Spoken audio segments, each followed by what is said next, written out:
మాతృదేవతాభ్యో నమః, పితృదేవతాభ్యో నమః, శ్రీ గణేశ శారదా గురుభ్యో నమః, శ్రీమాత్రే నమః.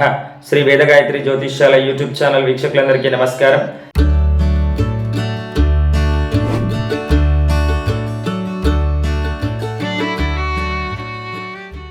స్వస్తి శ్రీ క్రోధినామ సంవత్సరం పాల్గొన మాసం, శిశిర ఋతువు, ఉత్తరాయణం. ఈ మాసంలో వృశ్చిక రాశి వారి యొక్క రాశి ఫలితాలు ఏ విధంగా ఉన్నాయో తెలుసుకుందాం. వృశ్చిక రాశి వారికి ఈ మాసంలో మిశ్రమ ఫలితాలు గోచరిస్తున్నాయి. కారణం తెలియని మానసిక భయం ఏర్పడేటువంటి అవకాశం ఉంది. మనసును తొందరపాటుతనం వలన మీ బాధ్యతలు సక్రమంగా నిర్వర్తించలేరు. పై అధికారుల వలన ఒత్తిడి అధికమవుతుంది. ద్వితీయ వారంలో సంతాన సంబంధ ప్రయత్నాలు ఫలిస్తాయి. కుటుంబ ఖర్చులు కూడా అధికమవుతాయి.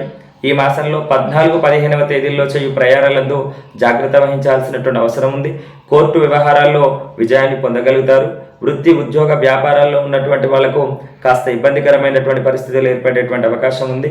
మొత్తం మీద మార్చి నెలలో మీకు ఉన్నటువంటి జాతకపరమైన సమస్యలు తొలగిపోయి మరిన్ని శుభ ఫలితాలు కలగాలని అంటే మీరు ఆంజనేయ స్వామి యొక్క సింధూరాన్ని ధరించినట్టయితే మీకు విశేషమైనటువంటి శుభ ఫలితాలు కలుగుతాయి. స్వస్తి.